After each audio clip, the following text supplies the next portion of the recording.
If you have to leave early or if you miss any part of it, it will be available at the CUNY Grad NYC, the Grad NYC site. And in the chat feature, Rebecca has been including the link to the Google document that you will be able to send any questions that that might come up as the event happens.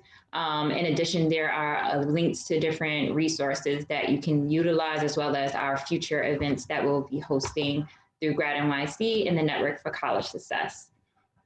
So thank you all for joining us this morning, and we will get started.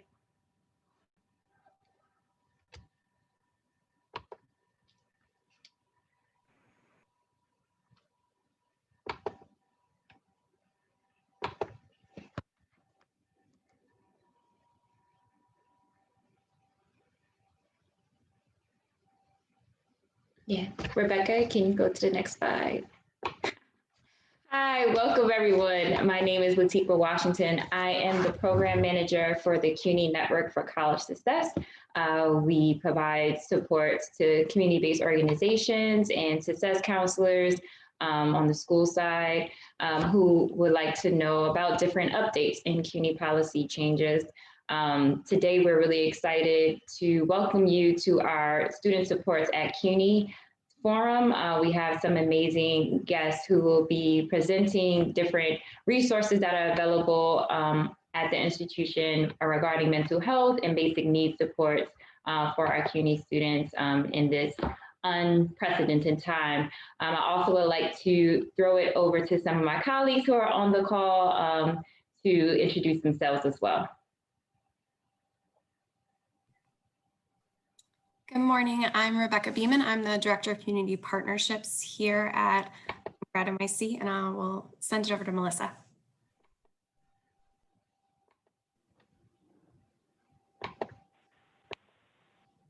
Hi, good morning. I'm Melissa Herman. I'm the Director of Grad NYC, and I guess I'm giving the next slides, but I'll toss it over to Charlene to introduce herself first.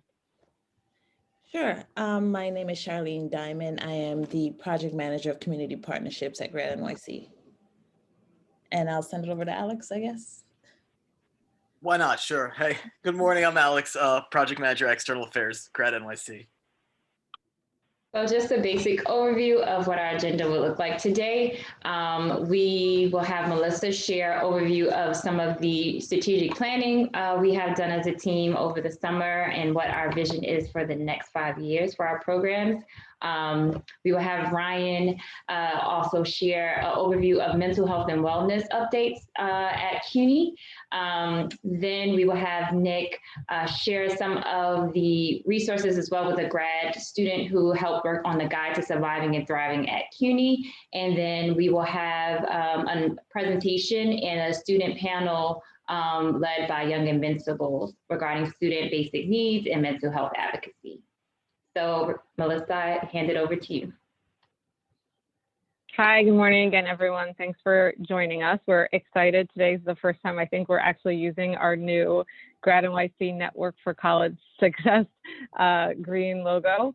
So I thought we would just provide a couple minutes of context before we go into our event. Over the summer, Grad NYC came together as a staff with Latifah and Rebecca, who were working on the Network for College Success, to go through sort of a process to refine our vision and mission now that Grad NYC was 10 years old, having launched in 2010. And so we came to a formal vision and mission statement.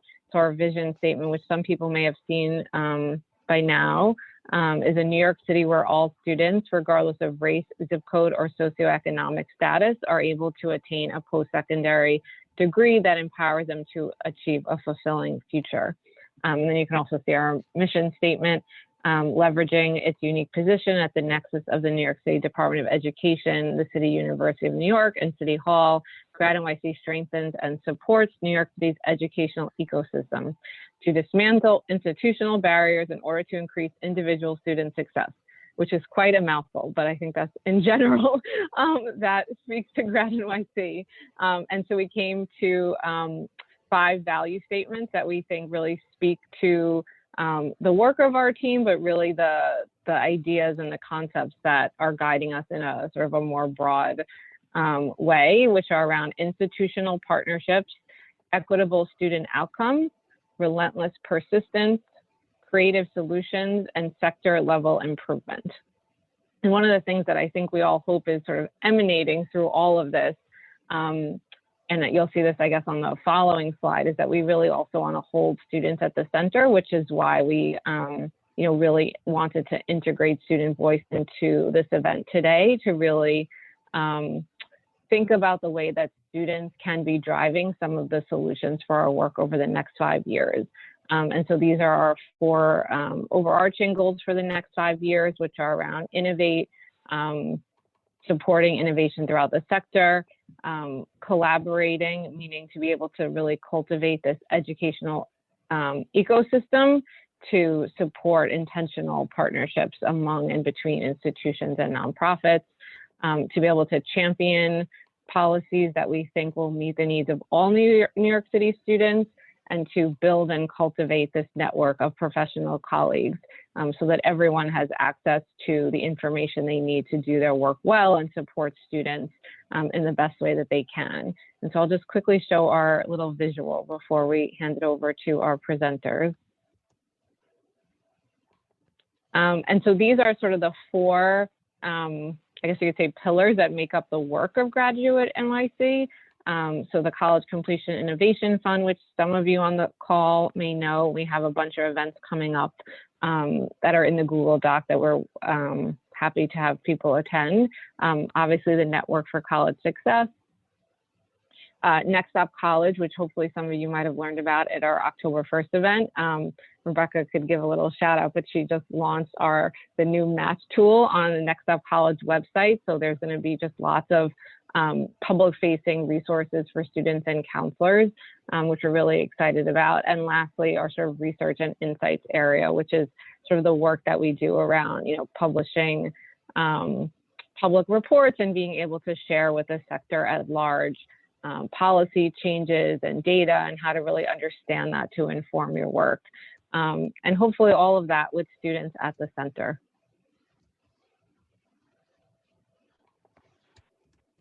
Thank you, Melissa. I'm actually, Ryan, are you here? I feel like you may have dropped. Next up is an overview of mental health and wellness at CUNY. And I'm going to hand it over to Ryan if he's still here. But his internet may have cut out.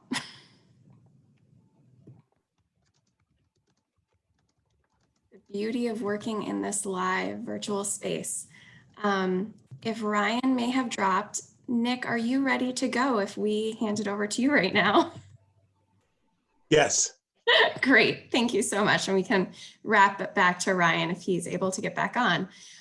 So I'm going to hand it over to Nick Freudenberg, a distinguished professor at our School of Public Health here at CUNY. He's been working with Aaron and some other students in the School of Public Health to build out this guide to surviving and thriving at CUNY, and they will give an overview. Great. Just give me a minute to get the screen share proper.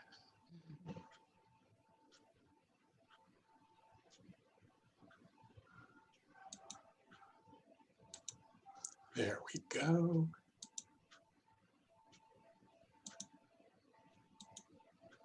Great. It's so nice to be here, and thank you for having me, and welcome all. I'm Nick Freudenberg. I teach at the School of Public Health, and I've been leading an CUNY-wide initiative called Healthy CUNY since about 2006. And we try and develop and implement new approaches to promoting the health of CUNY students in order to support academic and life success. And I'm very pleased to be here with my colleague, Erin Bacchus, who's a doctoral student at the CUNY School of Public Health, and we'll be bouncing back and forth to give our presentation today. So the starting point of our presentation is our recognition, I think, on the part of all of us that the COVID pandemic has had a really devastating impact on New York City, and particularly on many of the students in New York City, both high school and college students. And in April 2020, just a few months ago, with the support of the Office of Academic Affairs, we, Healthy CUNY, which is based at the CUNY School of Public Health, did a survey of about 2,300 CUNY students, a representative sample, to understand how in that 2 months or so into the pandemic, it was affecting their education, their health, their mental health. And we were distressed to find out that rates of food insecurity, depression, and anxiety had doubled or more than doubled since our last survey in 2018.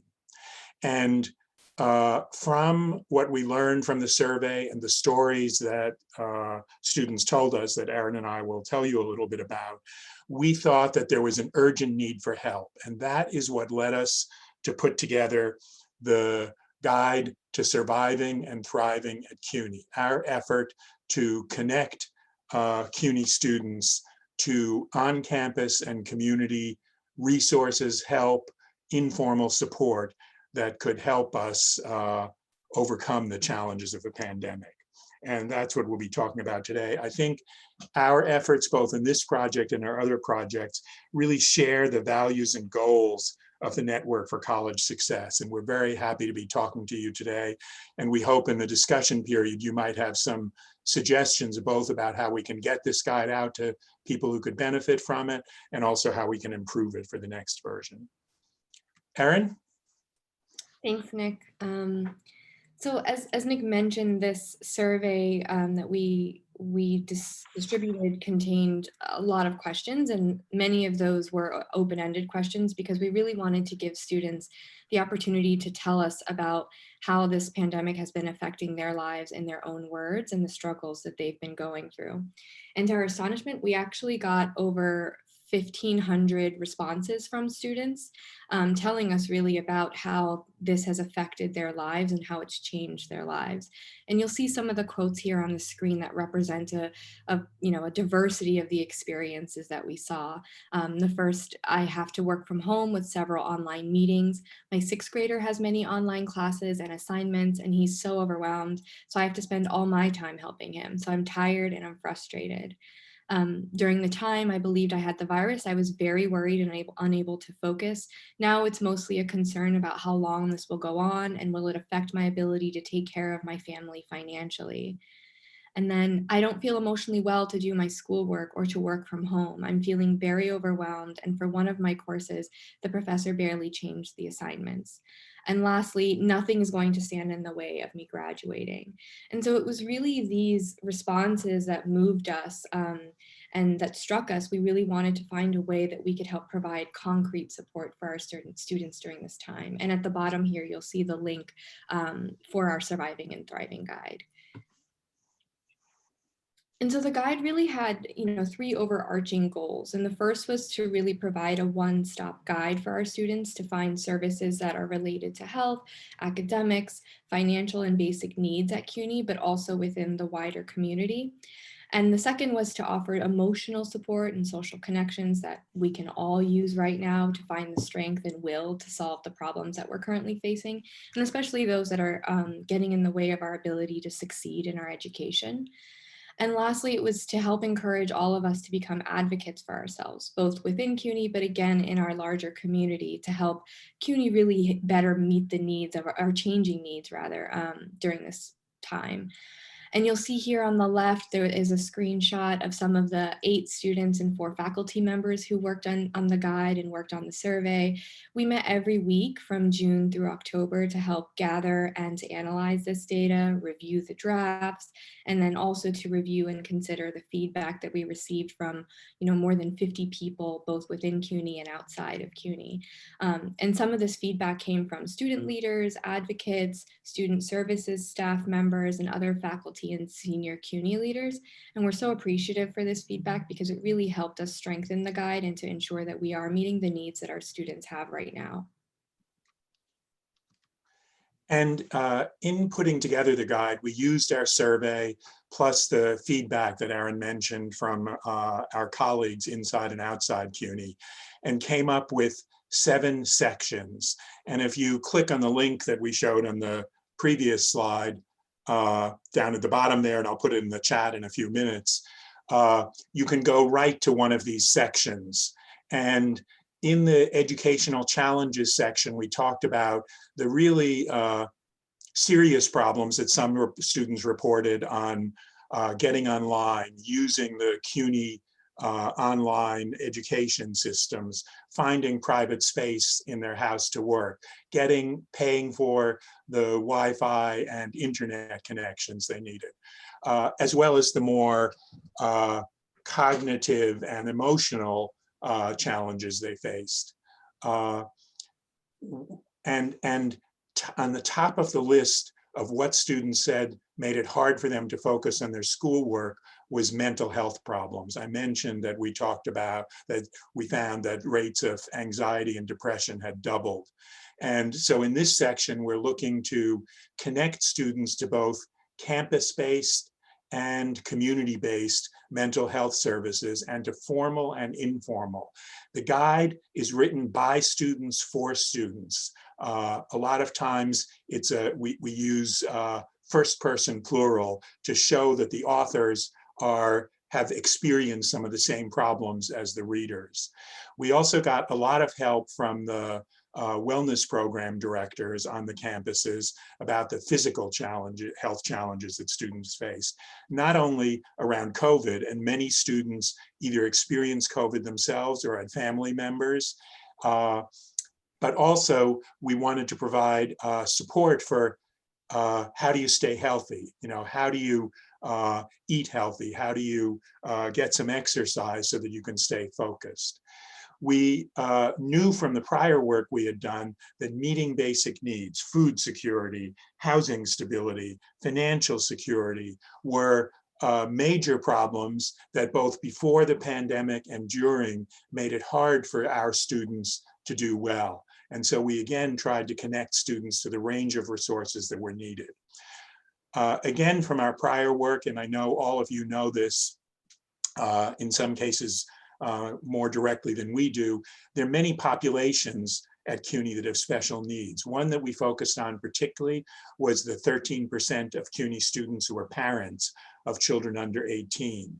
And in the survey, we heard really poignant stories about the challenges of both overseeing their own students and their online education or their homeschooling, and staying on top of their own classes. And we provided some suggestions that sometimes other students had told us about how to balance those needs. But we also recognized that LGBTQ students had their own set of issues, that students with disabilities, that foreign students and immigrant students, and we try and identify the resources in this guide that can help each group to meet their special needs.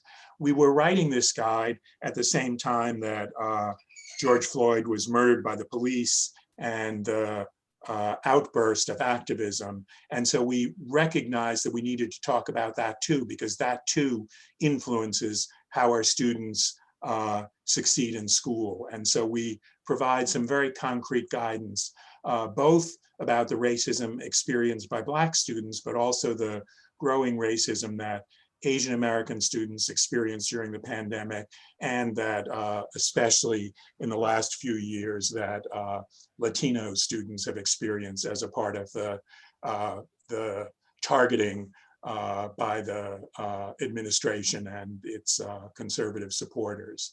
And finally, we talk about taking some advice from John Lewis.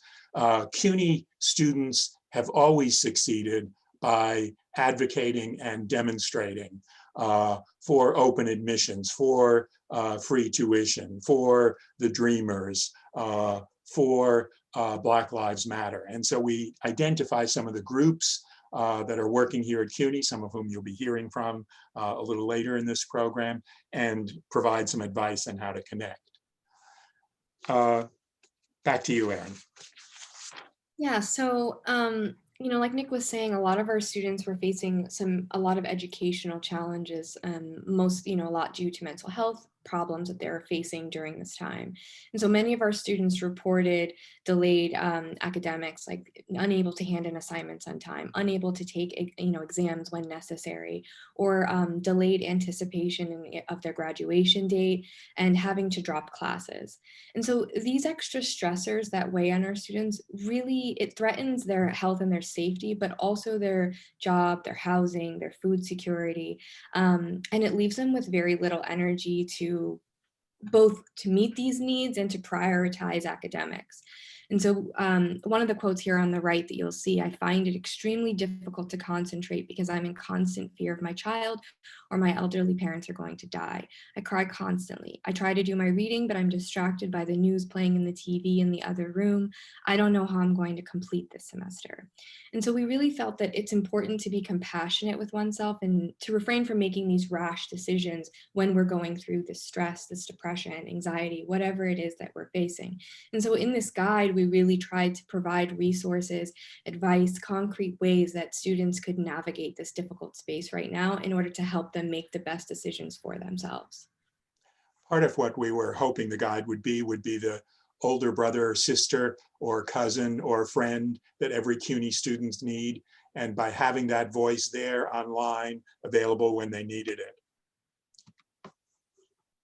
And like Nick mentioned before, we had a section on advocacy, and this is something that, we think is really important at CUNY and for our students to be aware of and to know how to participate and do themselves. And so these are just a list of some of the ways in which we felt students can participate in advocacy on their own. And I'll briefly review some of them. So, learning about the systems at CUNY and in our local community and, how they make it hard to meet our needs, and then trying to identify ways in which we can help fix some of these issues. We could find people at CUNY to actually talk to about these issues and ask for their help in how we can rectify or find solutions together. Finding students who share our problems or who identify with the issues that we're facing, learning all we can about these issues, like food insecurity or mental health issues and how we can gain access to them. And then perhaps developing, educational campaigns or resources that students can use to help them find the resources that you were having difficulty finding or that students are experiencing difficulty finding. And then creating safe spaces. So whether that be virtual like today or physical when that time is appropriate and is feasible, where students can gather together and talk about the concerns that they're having and, sort of brainstorm ideas of ways to solve these issues. And lastly, to run for office, running for University Student Senate or joining a student advocacy group like Young Invincibles, who you'll be hearing from shortly, or the Dreamers. So taking a step back from the guide, what we learned from reading the 1,500 stories that students told us and the data on the level of problems is that things have changed at CUNY, and we wanted to highlight some of those changes because I think we all need to start a conversation. How is CUNY going to change? For better or worse, things are not going to go back the way they were in January, February 2020. CUNY is going to operate in a new environment. And even when the pandemic is under control, hopefully with the deployment of the vaccine, we'll see that in the late spring or summer. Things are going to be different. And I think we haven't yet recognized how different they are. And these are the four we identified. First, there's going to be more online education. And what we found from our survey is many of our students, particularly the students who are maybe having most trouble finishing school, have trouble with that system. And we're going to need to do a better job both in helping those students, and students told us that many faculty were having trouble adapting to this new world, didn't really yet know how to use online education. Fair enough, in the first semester, more troubling this semester, and more troubling still if that continues. CUNY will need to do more to get a student voice on what's working and not working on online education, and how to, once this pandemic is under control, how to find the best balance. Second, the pandemic made it very clear that campus-based mental health and social services, food security services are unlikely to return to their pre-pandemic configuration.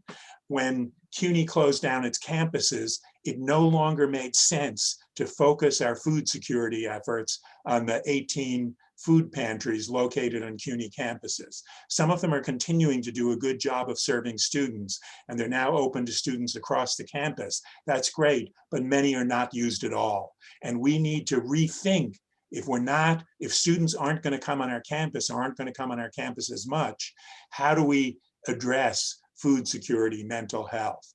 Telehealth is another service. So far, and I hope Ryan will tell us more about the efforts, the really remarkable efforts of the mental health services to expand in this direction. But so far that's being done campus by campus. And we need to develop a systemic approach to connect our students to services using the new technologies, and to make sure that price and access and internet access aren't barriers.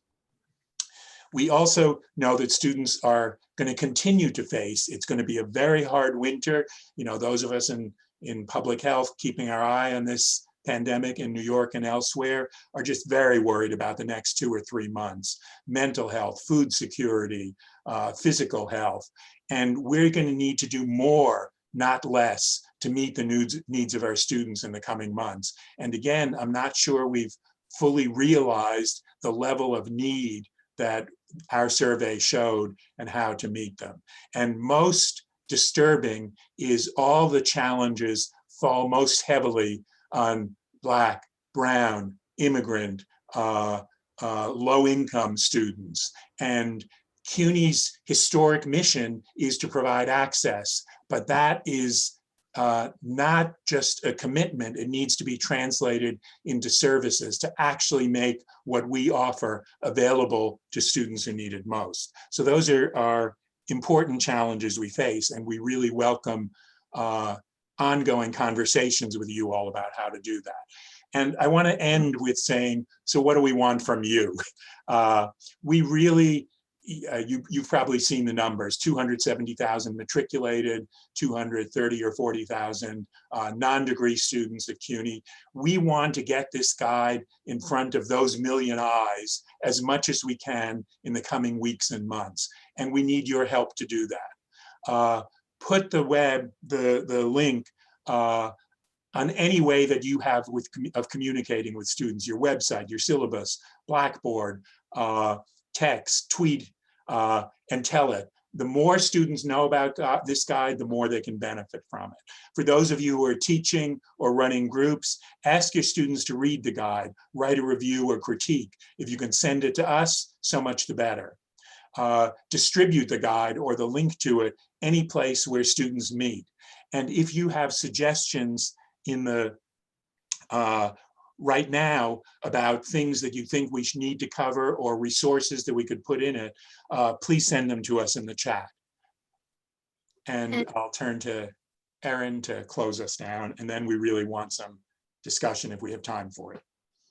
Yeah, so like Nick said, this guide is really only as useful as the hands that it's in, or the eyes that get to see it and actually get to utilize the resources. And so, you know, we developed this in hopes of helping our students out and helping them find resources that they may not have otherwise been able to identify or have access to. And so right now, our main goal is really disseminating this information, distributing this guide, getting it in front of as many eyes as we possibly can. And as Nick said, and I'll reiterate, we really would love your help with that. If you have any suggestions for us, even as to how else we can promote this guide, we'd very much like to hear from you.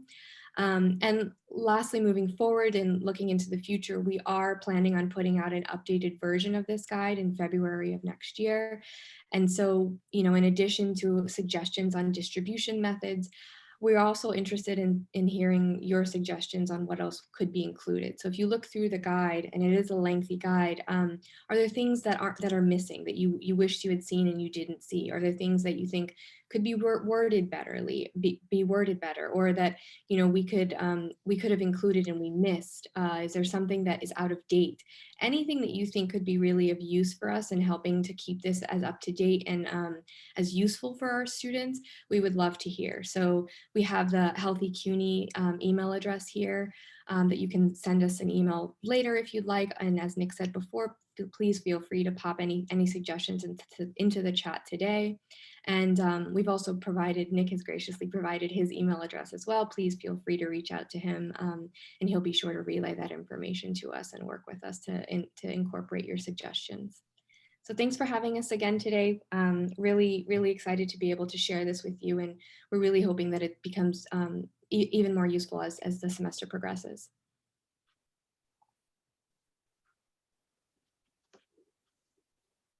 And I think we have plenty of time to take questions. If there's questions and you want to take yourself off mute and just ask, I think we're a small enough group to probably make that happen well.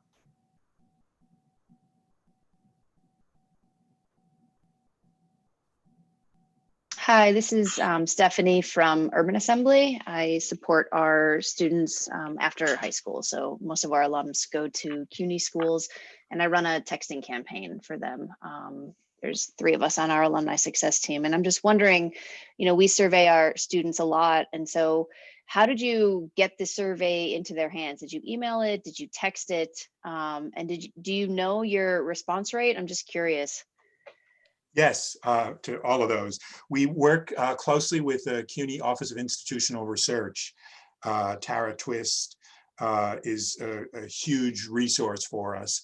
And we invited a random sample of 20,000 CUNY students. We sent them an email, and then we send text reminders. We asked people several times to respond, and we were fortunate, thanks to the Office of Academic Affairs, that we could send those people who answered a $20 gift certificate. And we had a response rate, but amazing. And I've been surveying CUNY students for more than a decade. We had enough stipends to give it to the first 1,000 students, and we told them that, but we had 2,300 respond. So it wasn't just the stipend that led students to respond. They wanted to talk to us. The response rate was about 12%, and we then weighted the answers to correspond to the universe of CUNY students. So we're pretty confident that the sample represents all of CUNY's 270,000 matriculated students. We have other reports on the survey itself, and if you send an email, I'd be happy to send you some of those details. I hope I've answered your questions. Yeah, thank you so much.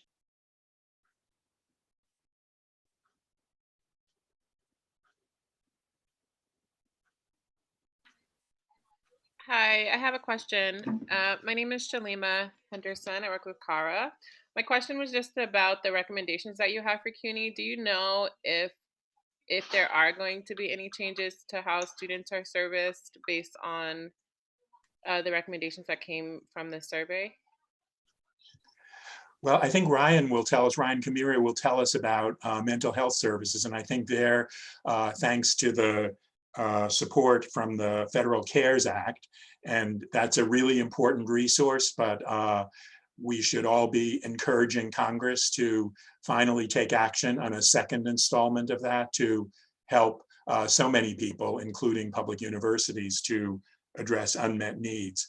So I think you'll hear a little about mental health services. My sense, and I'm now, I'm a CUNY lifer. I've been here my full career. I graduated from Hunter College, by the way, when it cost $75 a semester. So I'm looking forward to going back to that time. I think CUNY has to do much more to address as a university the mental health, food security, academic services.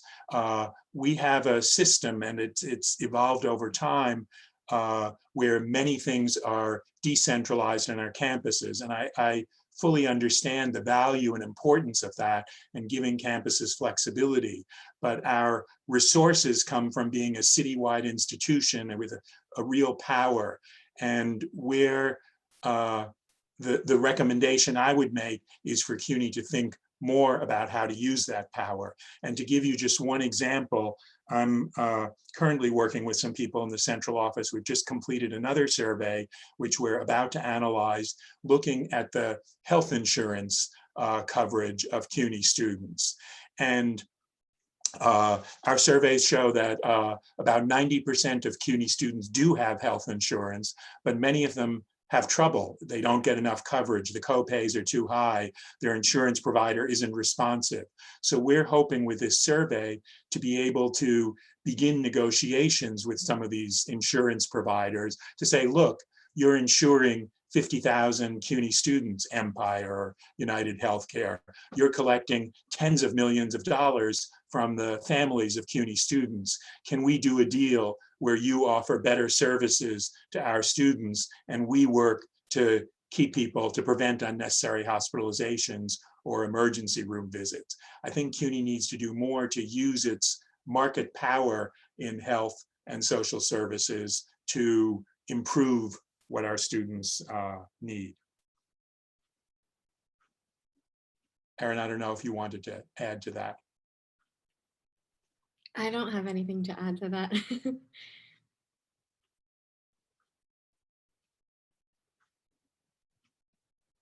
I have one more question. As I guess because students are still struggling with some of the same issues that they were facing when we first went remote, and I know CUNY, because it felt kind of last minute, they did the pass fail option. Are there any, did that come up at all as far as recommendations for like following semesters if this were to continue? So we're actually in the School of Public Health just now having the school decision whether to continue the policy. I think it's now being left to individual campuses to decide whether to continue the credit, no credit, or to go back to the old grading system. So we did, I think for some students, the option of taking credit, no credit was really important. I know from my teaching, some of our students, including very strong students, wanted to use that option because of their the circumstances they were encountering because of the pandemic. Again, understandable in this huge institution. I think a lot of students communicated that the communication between them and their campus on these issues of what were the policies and how to follow them wasn't always as clear as they would have wanted. And it's totally understandable in the midst of a pandemic. It's hard to communicate in that. But again, I think a recommendation is to really think about our communication and to build in more two-way communications channels. I know as a faculty member, many faculty want to communicate more with their students, and some of the mechanisms of online education enable us to do that, but we need help in structuring that communication so we can reach students and students can reach us, rather than simply blast emails, everyone the same for all 270,000 students. Those play a role, but I think as we experience these changes, we need to get more flexible and have more two-way communication. And I will just chime in and say that just from my experiences this semester, that a lot of the students that I've worked with, both doctoral students and master's students, have expressed the desire to have that option again. And I think, you know, I think a lot of that stems from people thinking that maybe this would become the new normal and things would get easier. But unfortunately, for a lot of our students, myself included, it's gotten harder, to sit in front of a computer and be in classes on Zoom all day, and then to continue your work afterwards on your computer.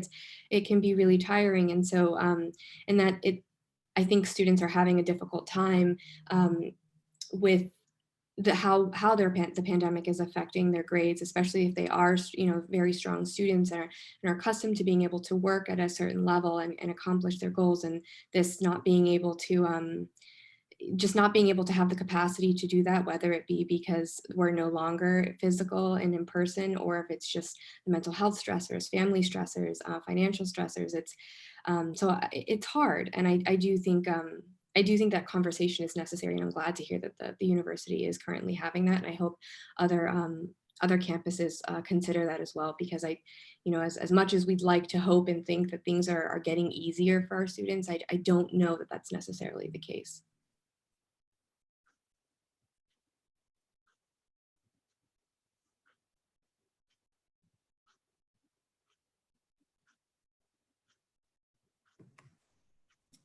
Do we have any other questions? And I just want to say that if anybody's not comfortable reaching out with questions here, please feel free to email us, at the Healthy CUNY web or email address that we provided, and I can pop that into the chat again. If something comes up later and you'd like to ask us a question or provide a suggestion, that's always there for you.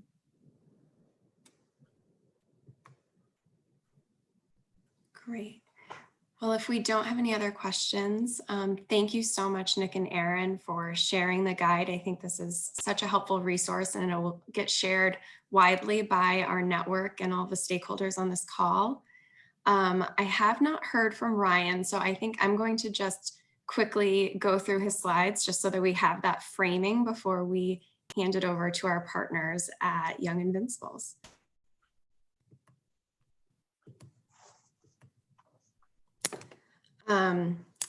So at CUNY, the mental health services starting in March of 2020 did shift and move all remote via telemental health using Zoom.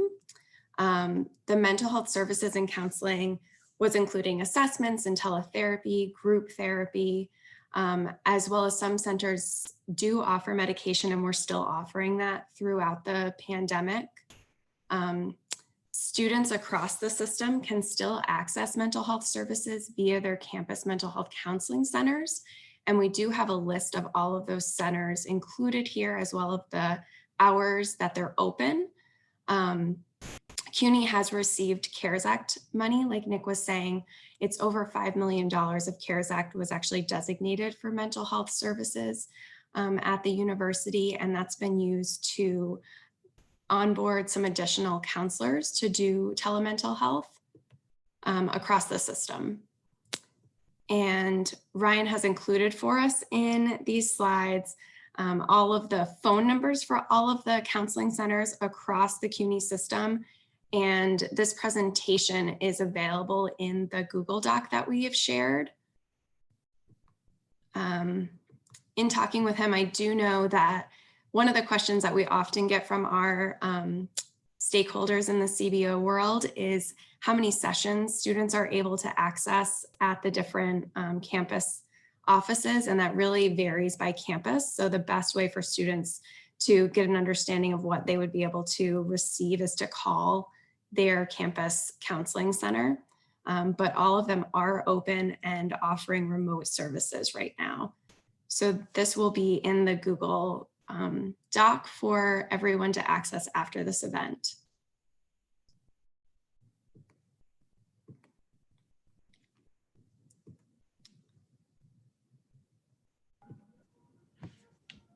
So I just wanted to take the opportunity to introduce the folks at Young Invincibles. And that noise you hear in the background is the sounds of New York City. Marissa Munoz and Melanie Crevelis are actually partners with Grad NYC, our CBO partners, and they're doing amazing work around advocacy and supporting students at CUNY. So we wanted to provide an opportunity for folks to hear about some of the things that they've been doing, and along with some students and advocates that they brought with them. So take it away. Perfect, thank you. Do you need me to share the slides or do you have that? You can share the slides. Okay, perfect. 1 second.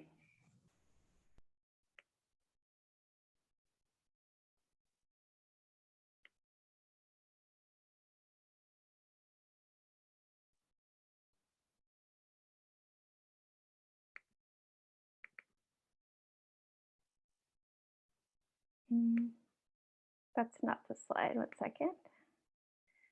Do you all, let's see. Perfect. Great. Can all of you see this? Perfect. Okay, great. Thank you. Thank you so much for having us here today. We're really grateful for the opportunity to share our student-led basic needs and mental health advocacy work with you all. I'm Marissa Munoz, the Northeast Regional Director, and joining me today is Melanie Crevelis, who is our Senior Manager of Policy and Advocacy. We'll walk you through these slides pretty briefly because I'd like to have the bulk of this presentation be the student panel. So you can hear a little bit more about their stories and the work that they've done between the last cohort of our advocates program and this current program that we have now. So just to give you some background, Young Invincibles is a national nonprofit that is dedicated to elevating youth voice in the political process and expanding economic opportunities for that generation. We do this work by focusing on 4 key issue areas. Higher education is a critical one for our work in New York, as well as healthcare and access to healthcare.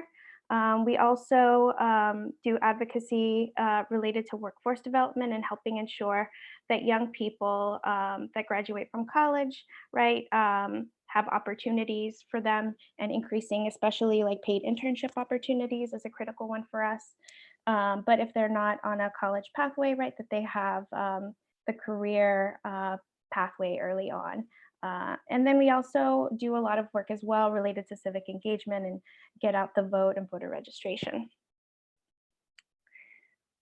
And so, as you all know, it goes without saying that this crisis has profoundly impacted the mental health of young New Yorkers and college students. Even before the pandemic, 64% of students who left college say that it was due to a mental health related issue. So now, after months of illness, financial hardship, and isolation, even more young New Yorkers are struggling with their mental health. Yeah. And so when you add all of this up, you see a real dire moment for young people in New York. We see that the issues like hunger and homelessness, even before this crisis, more than 1 in 10 CUNY and SUNY students experience homelessness in a given year, while about half of our state's public college students struggle to afford groceries. And we know that without real rent relief, even more of New York's college students are wondering, well, they'll sleep at night, or well, they'll get their next meal. So this is particularly true for Black and Brown New Yorkers, young parents, and first-generation students. Sorry, Marissa, just to pop in here, if you are changing the slides, it's still on the first slide. So I just wanted to make sure. Oh, it's so weird. It shows the this slide here. Melanie, let's see, let me give it another try here. 1 second. I'm going to stop the share. Okay, cool. Thank you. No problem. That's like, they're good slides. I want folks to I know, well, that's why, yeah, I'm definitely not the director of technology here. Let's see. 1 second, let me get out of this. And let's try again. I'm just going to refresh. And if not, maybe Melanie, I might ask you to share your screen. But let's give it another try.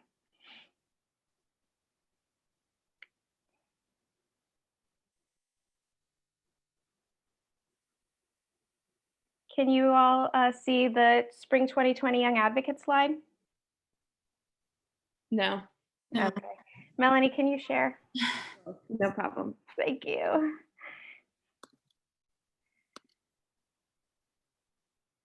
So we'll just, so while Melanie is pulling that up, I can just give you a brief overview of our Young Advocates program. It is a young leadership development program in policy and advocacy. And our work really is to give young people the skills, the tools, the knowledge that they need to develop and launch campaigns. And so we are now in our second cohort. We were able to, in the spring of 2020, launch this initiative with these 12 wonderful advocates that I hope you see on your screen now. Great, thank you, Melanie. And a lot of the work, this was as a first cohort, was really unique in that, we had about 4 classes together face to face, and then we had to immediately shift to online, an online only program. And we were grateful that we were able to sustain like the momentum. And I think it really, unfortunately, with the onset of the pandemic, we were still really able to engage them in this work, particularly hearing about the challenges that they were facing in accessing basic needs at the time. And we're going to talk a little bit today about some of the work that we did to elevate those needs and to hold our decision makers and elected officials accountable. So moving on to the next slide. So this is our current cohort. We've expanded to 16 young advocates today. They are all college students. This cohort is a mix of CUNY and SUNY. So we have 13 CUNY students, 2 SUNY students, and 1 private student. And we're really proud of the work that they've done. So they have kicked off and they've organized the State of Young New York, which we launched yesterday, and it will continue today and tomorrow. But they are leading campaigns on basic needs, mental health services, as well as transfer students and helping improve that process. Great. So I think I've kind of summarized a little bit about the work of the program. I think the critical piece for us is that, one, we give them the tools and we want them to lead. At the same time, we want to ensure that they are amplifying their voice and we are helping them do that. Often young people don't have a seat at the table, unfortunately. And so we're helping ensure that those decision makers, one, help open those seats for them, but 2, can listen and hear, really truly hear what their needs are to develop effective policy and to create that systemic change that we want to see.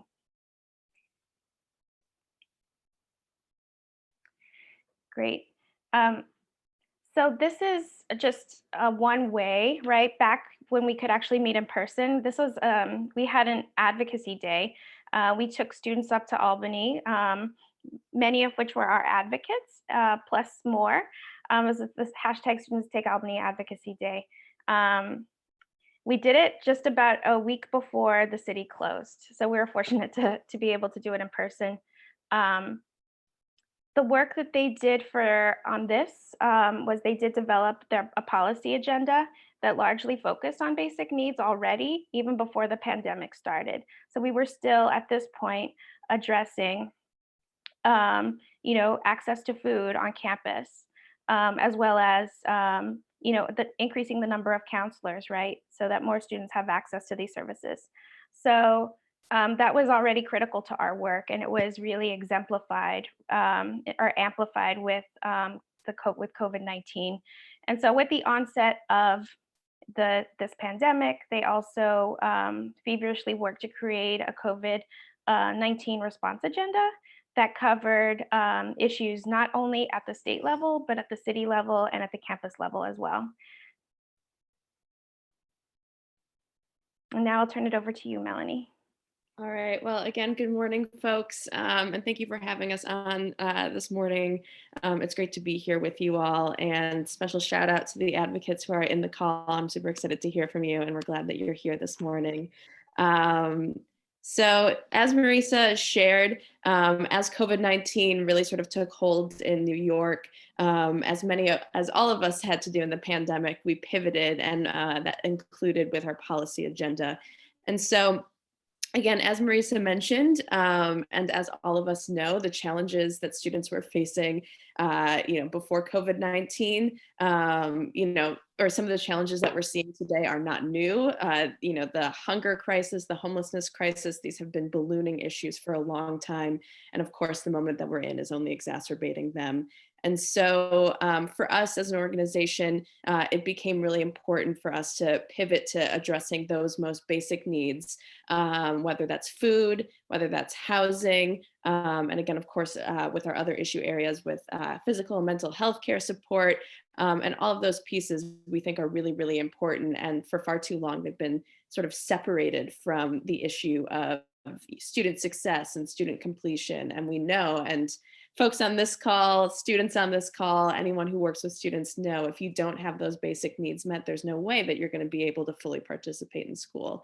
And so for us, again, thinking about ways that we could make sure that folks do have access to those most basic things so that they can, again, to borrow from our friends at Healthy CUNY, survive and thrive through the semester. So we looked at issues across a lot of different parts of New York. So we've been doing advocacy at all levels. So whether that's institutional changes, such as streamlining the emergency aid process, really kind of keeping an eye on how institutions like CUNY are leveraging CARES funding and making sure that they are going to students most effectively, that they're being communicated regularly, and that, of course, students who've been blocked from receiving other aid, including undocumented students, are prioritized in that process. That was really important for us in the pandemic and continues to be so.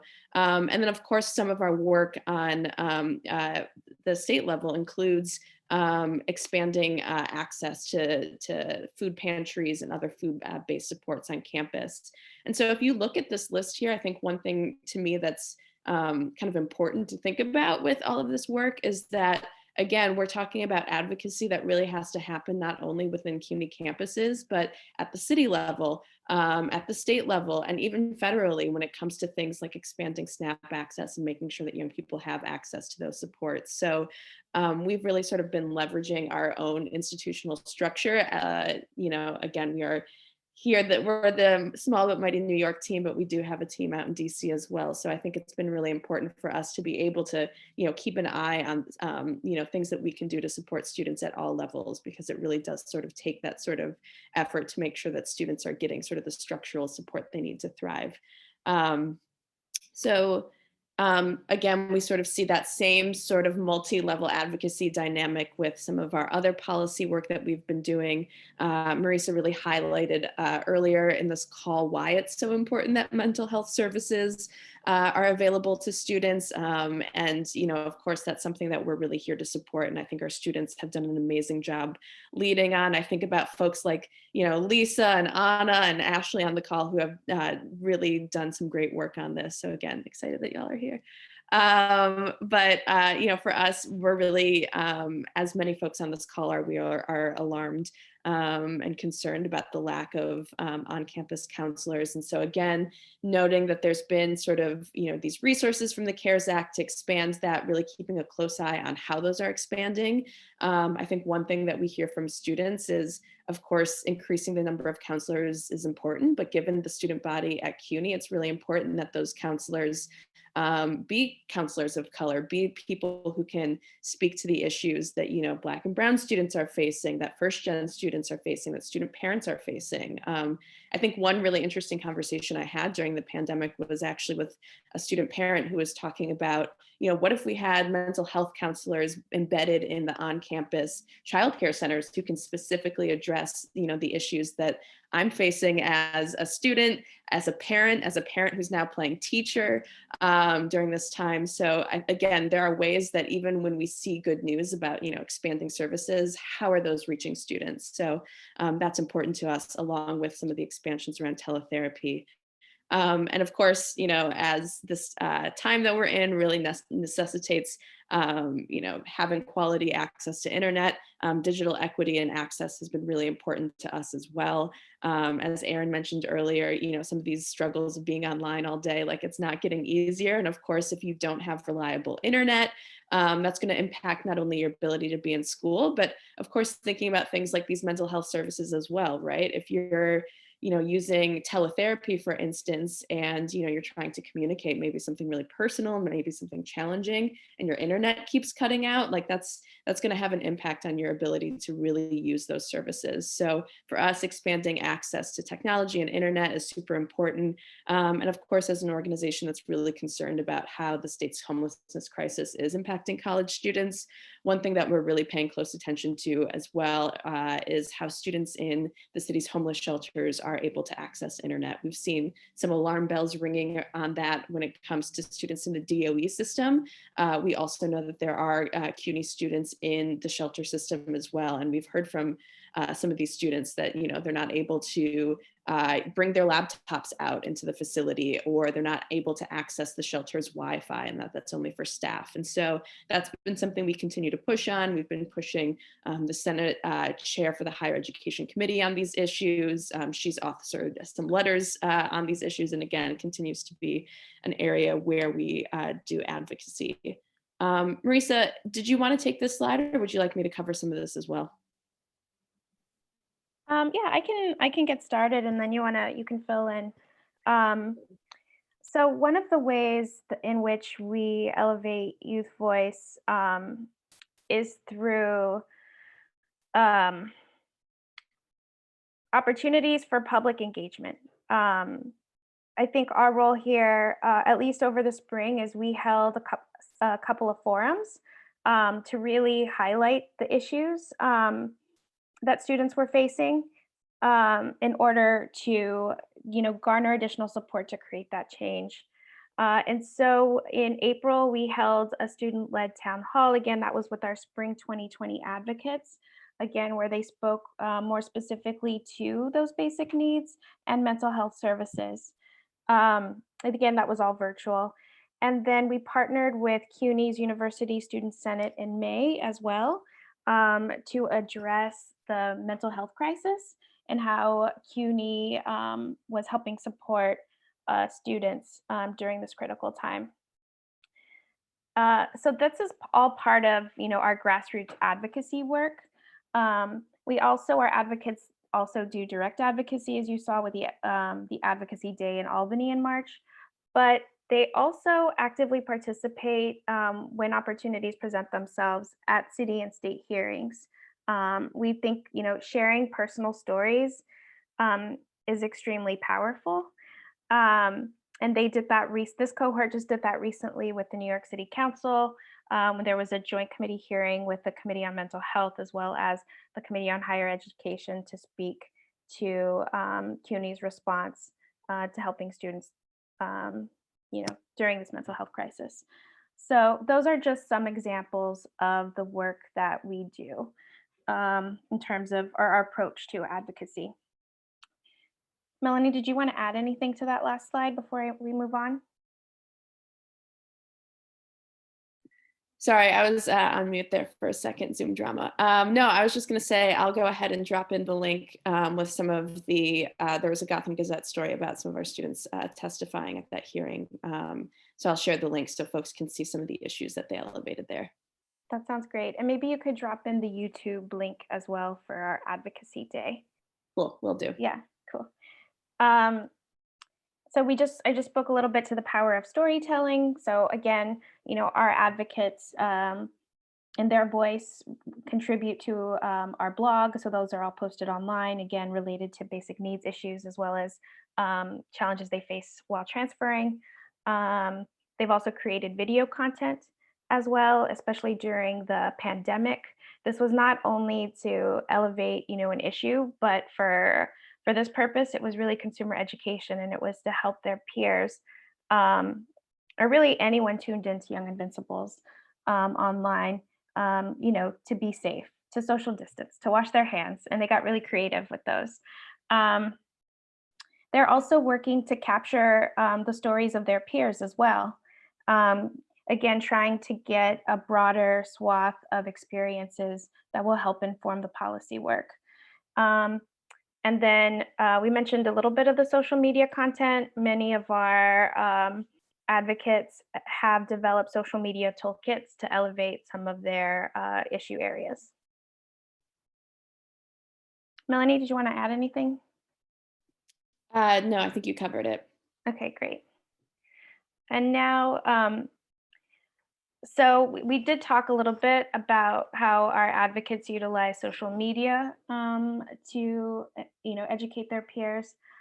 One of the things that I think was critical to our work during the start of the pandemic was knowing that so many of our advocates were having trouble accessing, food, having trouble with, digital technology, internet access, mental health services, as they sort of were finding resources. We started collecting all of that. And then we asked them to actively, research and pull more in. So we developed a resource guide for young people. It's still active, but it provides information on everything from, how to access or to, emergency aid, to, neighborhood-based food pantries, et cetera. So it's quite extensive. Melanie, you can, and then as we elevate youth voice, strategic communications is critical to our work in helping ensure that these stories get shared across a broader audience. So often to have a reader connect to a story is really important. So we, for example, one of our students, James, didn't have a computer in the 2020 cohort. His story was elevated, and the Huffington, Post put his story out there. Actually, someone did step forward and offered him a computer.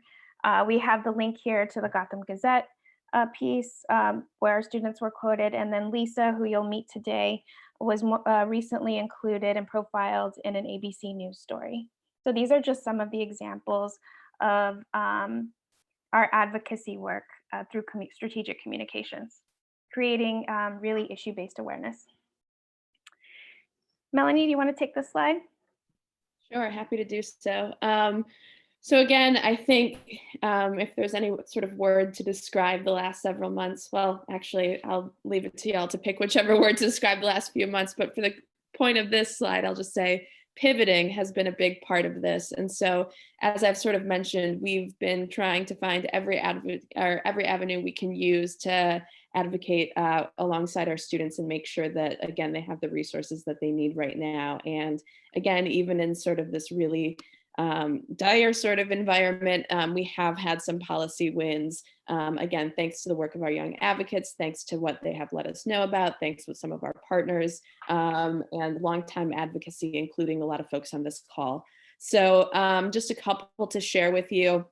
So in March, folks may know about the City Council had a pilot program that began in fiscal year 20. And that was the Food Insecurity Pilot Program, which provided $400 in cafeteria vouchers to eligible students who applied. When the pandemic happened and cafeterias were closing, we really wanted to make sure that those resources were still being reached to students, especially knowing the food insecurity issues that were going on. And so folks may have seen last year that when the pandemic hit, the council converted those cafeteria vouchers into $400 checks for students. And so we had been meeting with the city's higher education committee on this issue and really urged them to make that change. And so we are really grateful to see that. And we continue to do some advocacy within the city council to make sure that that pilot program, which is still out there, is actually reaching students. Again, relatedly, and again, work that a lot of folks on this call have supported in many ways, but I think in April 2020, we also saw another win as the state budget passed with some of the expansions of SNAP eligibility for students enrolled in career and technical education programs. Again, that has been something that we as an organization have been pushing for at least as long as I have been at this office. And so we are really glad to see that. And again, it's been great to see a lot of the partners on this call, including the Healthy CUNY folks and others on the line who are doing a lot of work to make sure that students know about that expansion.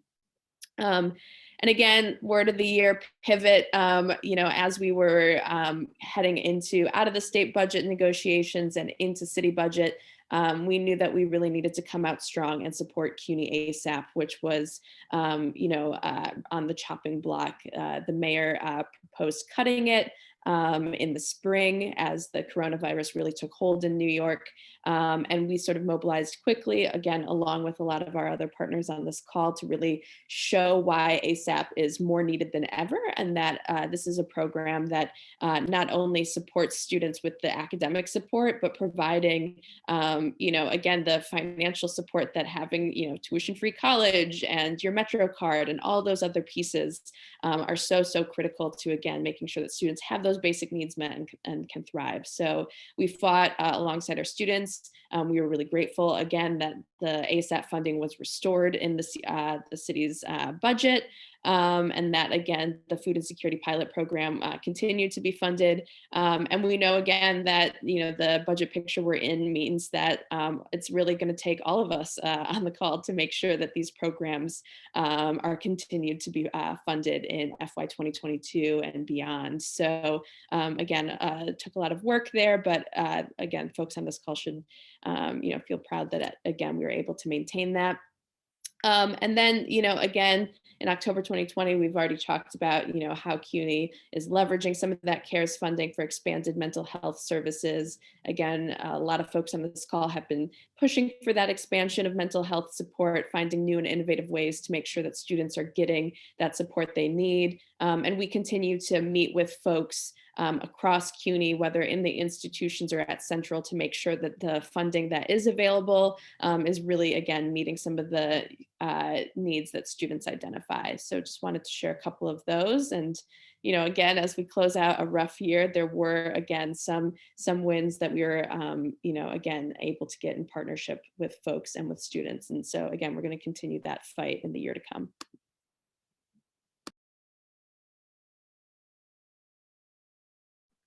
Great. So before we turn it over to our advocates, I just wanted to share our State of Young New York. If you are available, we invite you to join us. Tonight is day 2, where we'll be focusing on transfers.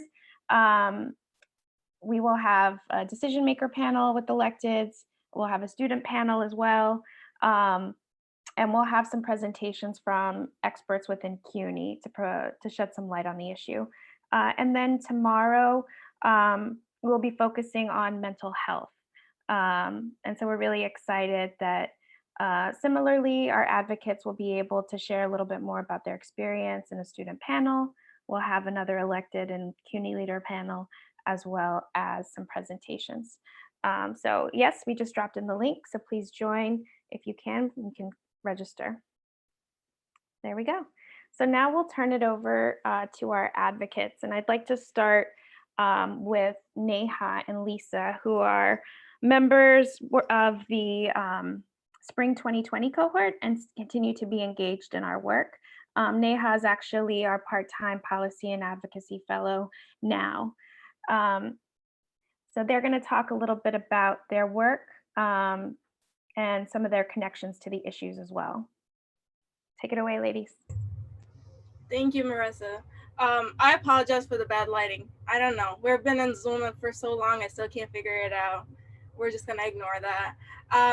Yeah, so my name is Neha Seda. I am currently a junior at Brooklyn College.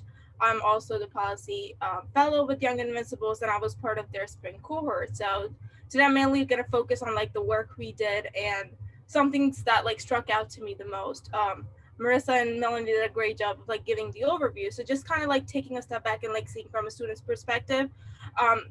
When I joined this program, I didn't know a lot about like policy and advocacy, and I've done like a few things, but it was a little scary. but just going in and, you know, we had these trainings at first, and like every Friday we had these trainings. So just learning about like how the city and state budget works, and like who are the, you know, key playing factors, and most of the times it condensed down to like the leaders, and, you know, the legislators who are actually there to implement policies. But sometimes, like, you know, Marissa pointed out, we don't get a say, or we don't get to have a seat in these discussions. So I think the biggest thing, we started off with like this, you know, advocacy day, where it was a bus to Albany. I think, like, I've heard that multiple times, but you know, we went there and we had discussions with legislators, and we had like a whole script prepared. We also had, you know, just like basic information about our legislators. So when we went in, we knew, okay, these are the issues that they, you know, want to focus on, and these are the issues that we want to focus on, and how to like come together and sit and have discussions. And you know, we shared our stories, we shared our experiences, what we were hearing on campus, and what can be done. So, and then, you know, that was a very impactful experience. I was able to talk to my legislator for the first time, and, you know, we kind of found common ground on like, okay, you know, we all care about these issues, so what's the next step forward? And, you know, similarly, going into our town hall, which was a similar experience, where all of our cohort kind of came together, and we sort out like the issues that we wanted to focus on. So that was the basic needs, mental health, and, you know, since it was like in the midst of the pandemic, we wanted to also emphasize on just like what are the issues that are really hitting home for the pandemic. So access to like basic needs now that the pantries might be closing, and we shared our experiences from the past, and we shared our experiences during COVID. And, you know, we wanted to ask the legislators directly, what is it that we want to, you know, hear from you, or what is it, like, these are our questions, what do you have to say back? So we had like really hard-hitting questions of like, I think Lisa talked about like graduating, and also like what do we see going forward about mental health resources now that we're in a pandemic and we're isolated. And these were the issues that we focused on. And a lot of our advocates, you know, including myself, we shared our stories and like actual real life experiences we have had or we have heard from our friends, and told them to the legislators. And then after that, we also did a COVID agenda. So a lot of times we have these discussions, and, you know, storytelling is so impactful. And, you know, we hear from our, like, over the course, we heard from a lot of people just talking about the impacts of COVID, or just, you know, how they were dealing with like not finding basic needs or not having mental health resources on campus. And then that kind of like led us to like create this agenda where it's not just our stories, but also actions that we want to take. So whether it's like, if it's for basic needs, you know, we want to have like more resources on campus. But if it's mental health, we want to have like more services, and that continues. So it was a student-led, you know, agenda, and I'm glad to have Marissa and Melanie.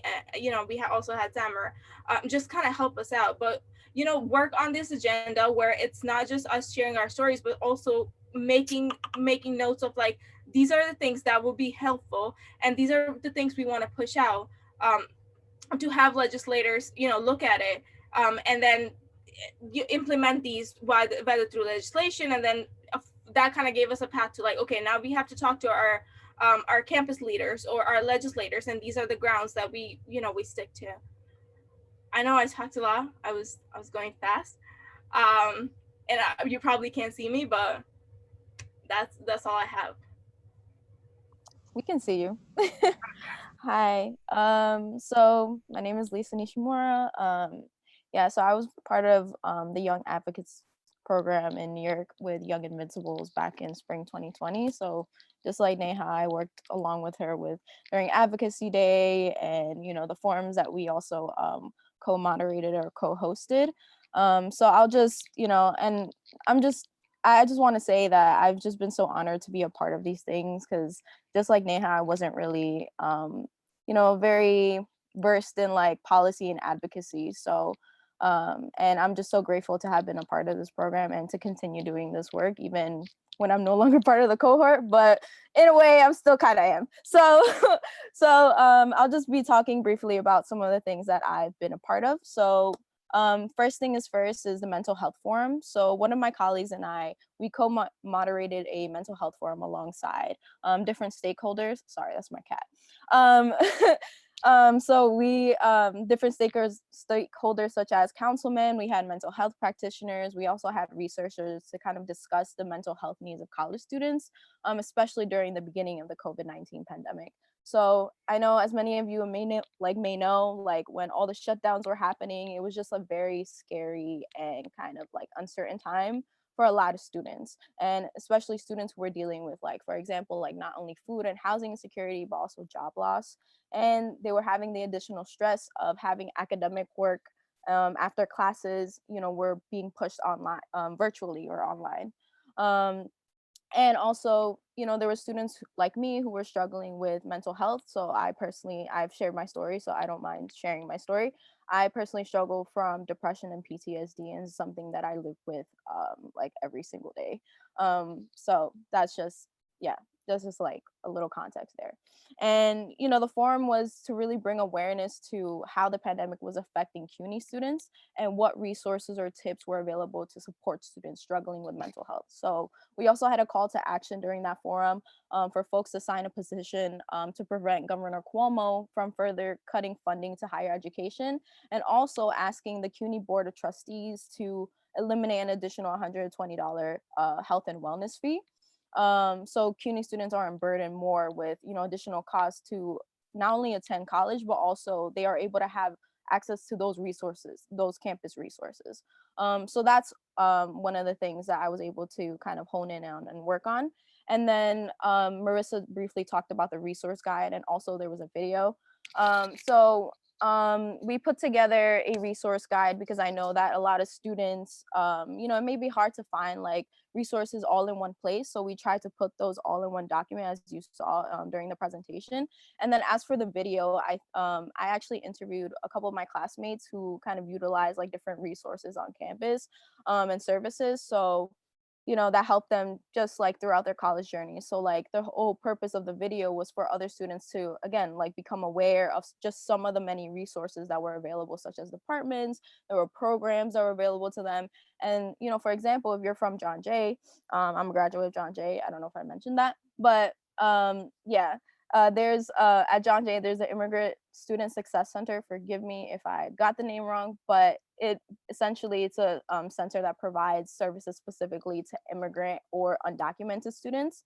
And I'm sure a lot of you know the Wellness Center. It may be, a different name for different campuses throughout CUNY, but it's for those who are like seeking mental health services and resources.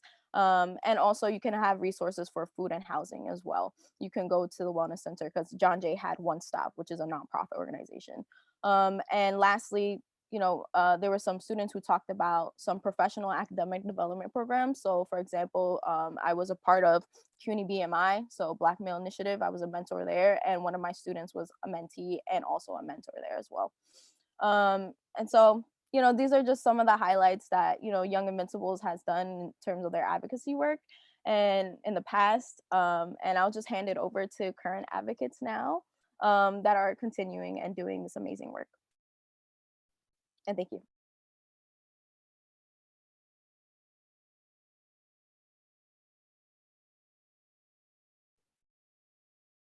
Tristan or Ashley, you want to get us started on the mental health piece, and then we'll roll over to Anna?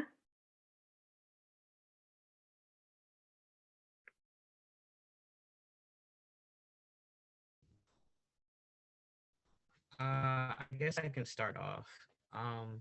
So hello everyone. My name is Tristan Tomlin. I'm a political science major at SUNY Purchase College, and obviously I work with the Young Invincibles. Right now, I'm working on, with Ashley, the mental health advocacy day tomorrow. And what we've done so far is like we've collected like different voices, different legislators to kind of talk about our advocacy. So we've basically got people like being able to talk about what issues are facing different college students during the pandemic right now. as well as panelists from different parts of the CUNY network and state legislators such as Senator Gennardis. So we're very excited about that for tomorrow. My work at the level of like the campaign was that we outlined different components of like building this campaign so that we can be able to do that for tomorrow. So I've collected research. We did a research survey from different we collected about 100 responses for that, and we've outlined a pledge as well. So the research that I did was kind of more about before and after the pandemic and kind of outlining how this was a problem and how the pandemic created a worse problem because of it. Um, then we actually went towards like thinking about like what are some of the best practices that SUNY and CUNY campuses could be doing. So something in my research that came up was the idea that in other like outside private institutions such as Wesleyan, they kind of make mental health a component of the actual curriculum by talking about how does this make you feel? How is this something that can be thought about in terms of wellness? And then the research kind of goes into like cost actions for uh, elected officials and for campus leaders as well. We then went into the idea of the survey, which I said like collected over 100 responses from 22 CUNY campuses and 8 SUNY campuses, as well as some private campuses as well. We had like written typed responses where we basically kind of talked about what was the biggest thing that was impacting someone's mental health, which a lot of people said was kind of working at home and like being able to be in this new environment where they didn't have control over their surroundings, but also just like a variety of factors with whether it be like COVID or working at home or the financial stress of the entire thing. And finally, the pledge that I outlined had like 4 different components, but 2 of which I'll talk about now are the idea that, like Melanie said, having more diverse campus counselors in the mental health staff allows for people to like not feel that stigma, whether it be people who look like me or Ashley who are Black and brown of like different, backgrounds.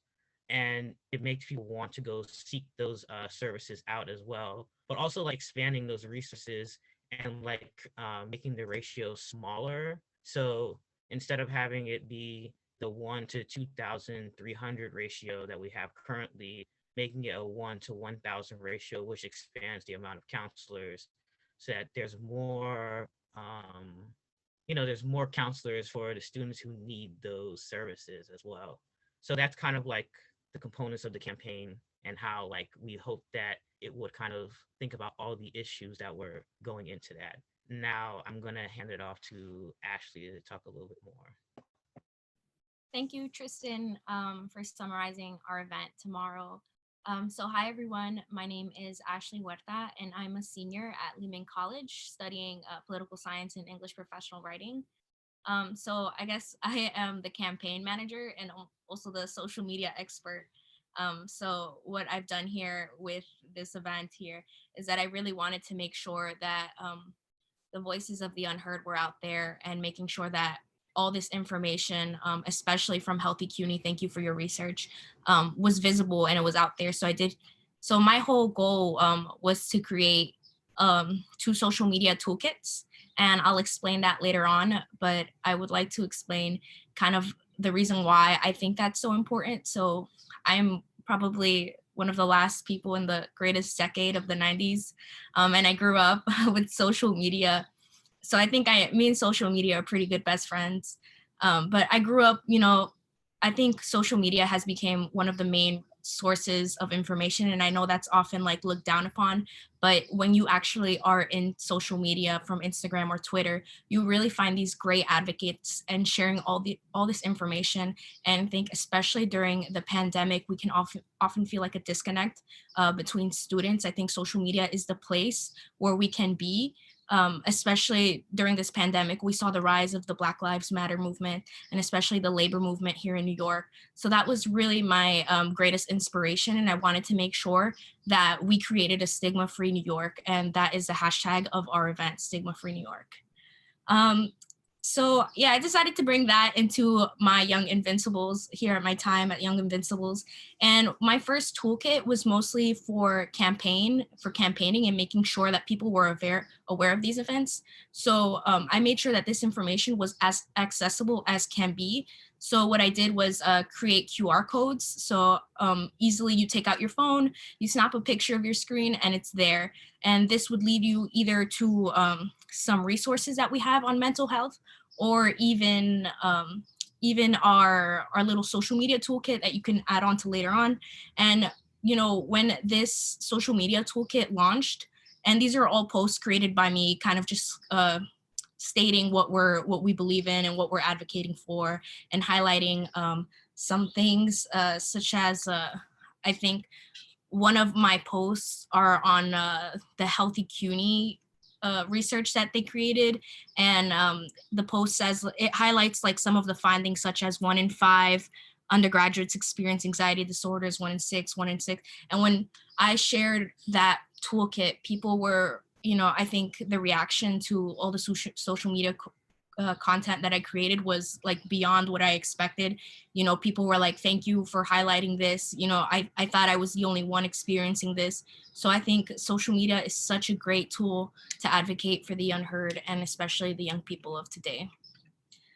So my second social media toolkit is for advocacy. So on there, it has a call to action, and that's where you can easily, same thing, you snap a QR code and it takes you straight to our pledge site, and that pledge link is in the bio. But I just wanted to make sure that, all this information was out there, and it could be accessed easily, no matter who, I think everyone can take out their phone and snap a QR code. And I just really overall want to create a stigma-free New York together. So I would really appreciate if everyone could show up tomorrow and show support in our campaign and movement. So thank you for your time.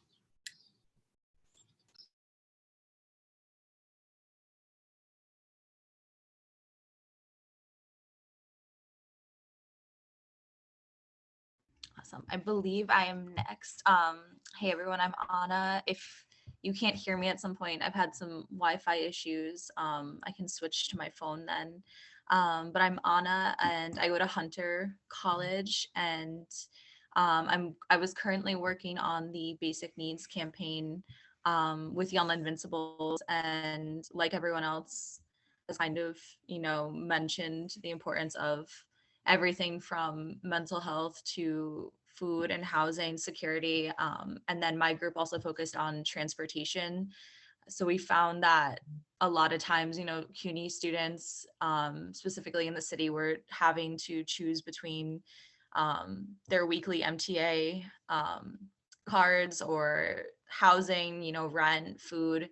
And a lot of times students who weren't able to get mental health resources on campus were then having to go off campus and then not able to afford it. And so following the cohort from last semester, when my group and I were meeting for the basic needs campaign, we found that these were 4 basic needs, but 4 needs that weren't truly being met by a lot of our universities. And so we wanted to focus on not just one, but all 4 of them, just because they all were kind of interconnected. And, like a student will obviously face mental health issues if they're experiencing food or housing insecurity. And just the fact that students were in a position where they were forced to, choose between their textbooks for the semester or groceries for the week. And then, New York City is expensive and an MTA card is not cheap. And so we just wanted to focus on these 4 areas and make sure that for our panel, we were, covering those needs. And so we had, last night we were the first night of the campaign.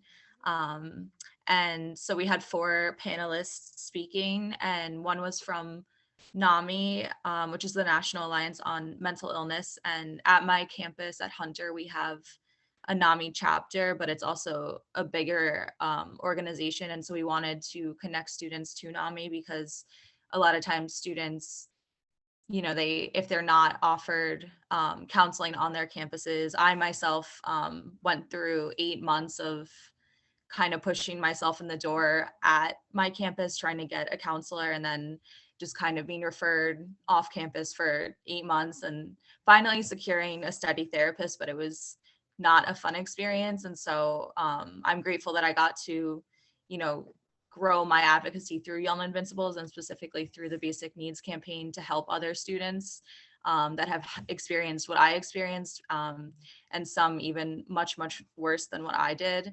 And so NAMI, we had a student speak yesterday about NAMI that could connect students to hotlines and other resources if they too were having issues getting into counseling services on campus or connecting with a counselor off campus. And then we had students speak from NYPIRG, which is the New York Public Interest Research Group, as well as the Friendly Fridges, which is an off-campus group, but they've been since the start of the pandemic, essentially opening up these fridges across the 5 boroughs, and people can kind of leave food or take food. There's no, you know, rules for it. It's kind of just like leave what you want. You don't have to, and take what you can or need. And then for NYPIRG, we had a student speaking on a campaign they were focusing on this semester, specifically with a food drive. And they were both Hunter College students as well. And then we had a student from Queens College speak on his experience himself with housing and food insecurity, and just the resources that would have been helpful to him, which we were really grateful for him to share that story, because it's not always easy and it's a very vulnerable place to talk about those things, especially on a Zoom call. But we were really grateful to him because it shared a lot of insight on what kind of failed to help him and what did help him. And we were grateful that he spoke a lot on what would have been more helpful, just because I think a lot of times there are only so many resources, and sometimes it's not enough. So I was really grateful for him to be there. And so we wanted to just kind of get these four panels together to highlight these 4 issues, because as I said, they're definitely interconnected, and we're definitely hoping that moving forward into following semesters with new cohorts, that this work can be amplified and brought onto, you know, individual campuses and continue, just because it's only gotten, these percentages of food and housing insecurity have only gotten worse since the start of the pandemic. And the numbers and the percentages were, you know, very alarming prior to COVID. And then it's definitely increased since then. So we're definitely hoping that this campaign continues. And I know that Young Invincibles will carry it moving forward. And so we wanted to, sorry, I'm just pulling up a few notes that I also have. And so, yeah, so we just wanted to make sure we were covering all 4 of these. And then, and so a lot of our focus too was food and housing insecurity, because we know that that's one of the biggest threats and one of the largest issues that CUNY students were facing. And so we were hoping that through sharing our toolkit, which we also shared resources outside of our panelists with other groups and other organizations and, you know, food pantries that students could connect to if needed. And so I was grateful for the space to be able to like talk with the other advocates in my group for basic needs, just because in like past advocacy of mine, I've felt frustrated with just the way that students have been failed. And I wish that there was, you know, more resources during the pandemic. And again, as I said, there's only so much that can be done, but Young Invincibles has laid out a space for us to meet and, you know, cover issues that we ourselves have faced in terms of mental health or housing or food insecurity and transferring and just everything else that comes with being, you know, a student in New York. But just having that space through Young Invincibles and being able to be on the panel last night and then tonight and tomorrow seeing the other groups present, it's just been amazing. And I'm really grateful that they had these panels to, you know, have students just see that there are resources. And I think a lot of times students feel like they've tried and they've connected to so many people, or they've tried to find, you know, a counselor or a food pantry, and it just didn't work. And so for Young Invincibles to like cultivate this community and this panel where students can learn about other resources that they may have not heard about before is just really important. So thank you so much.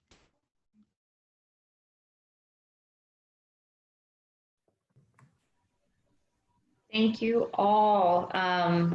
We want to give a virtual round of applause to all of our presenters and all of our panelists for today. Our Google Doc is full of resources. All the links that were shared in the chat are now available in that Google Doc. And we would love your feedback regarding this event and any future events you would like to see. We're going to just briefly do an overview of what we have in that Google Doc, because again, it's chock full of resources and opportunities for professionals to have more development and events that are coming up. And again, also different opportunities for our CUNY students to take advantage of.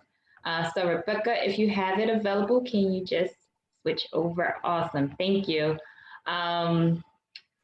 So again, we definitely would love anyone who has attended today's event to complete the post-event survey. It is the first bullet in the document. Your feedback helps guide our programming. So please take a few seconds to complete that post-event survey. Links to the PowerPoint presentation from all of our presenters are available in this document as well. And any links, again, that were shared via the chat are now living in this document. I'm gonna pass it over to our Grad NYC team to share some upcoming events that they have for their College Completion Innovation Fund.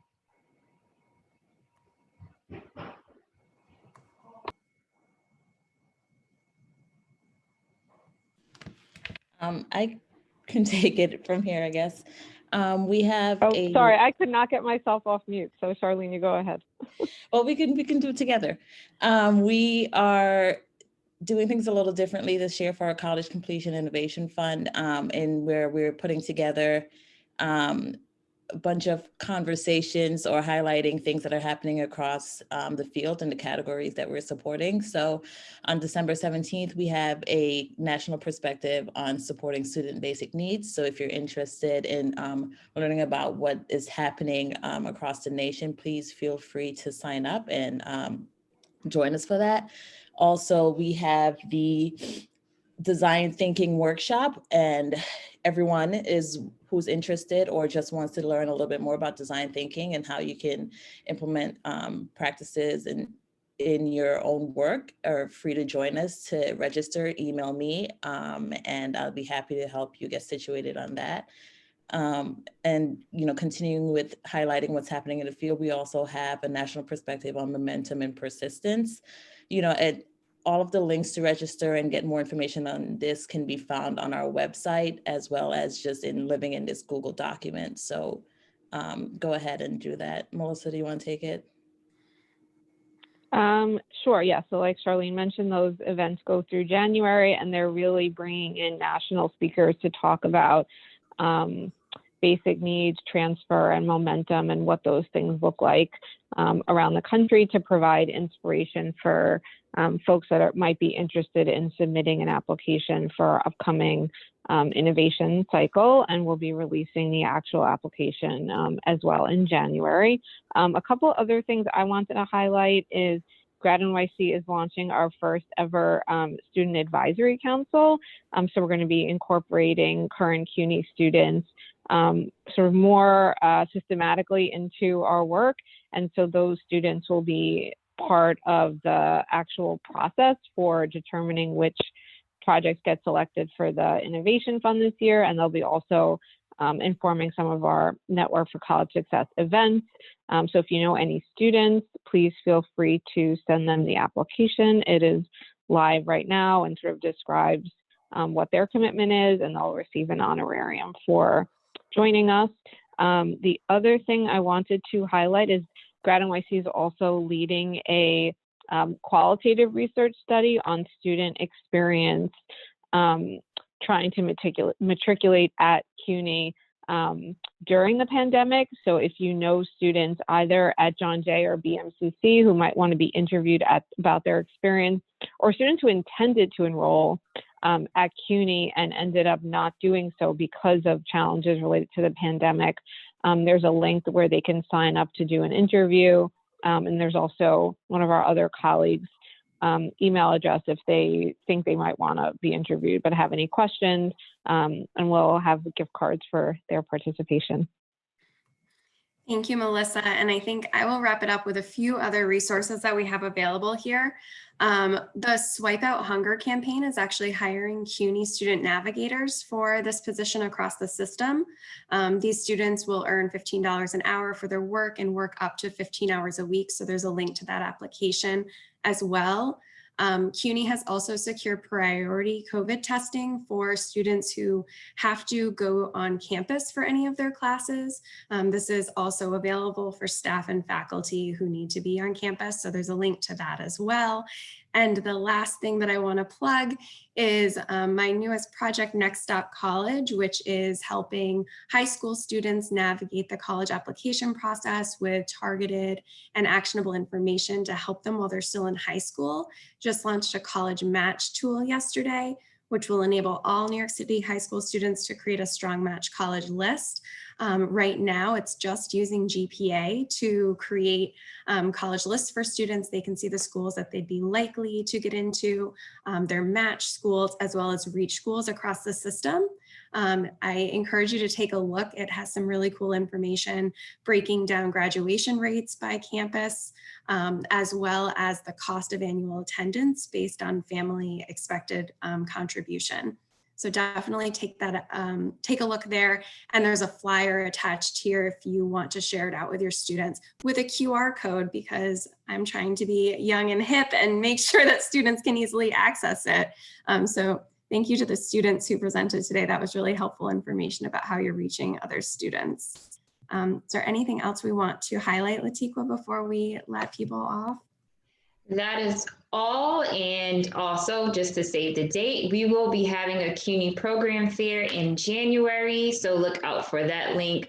Again, if you have any questions, feel free to contact any of the presenters, or you can email me. If you are not a part of our listserv and newsletter, that is how you will stay up to date on all of our upcoming events and any updates regarding policies within CUNY will be shared via our listserv and our newsletter. So if you need to contact me, my email is latiqua.washington@cuny.edu, and I'll add that to the chat.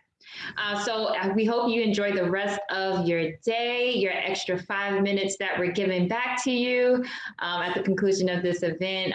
Thank you all for joining us, and please fill out the evaluation so we can get a sense of what other topics you would like us to cover through the network and Grad NYC.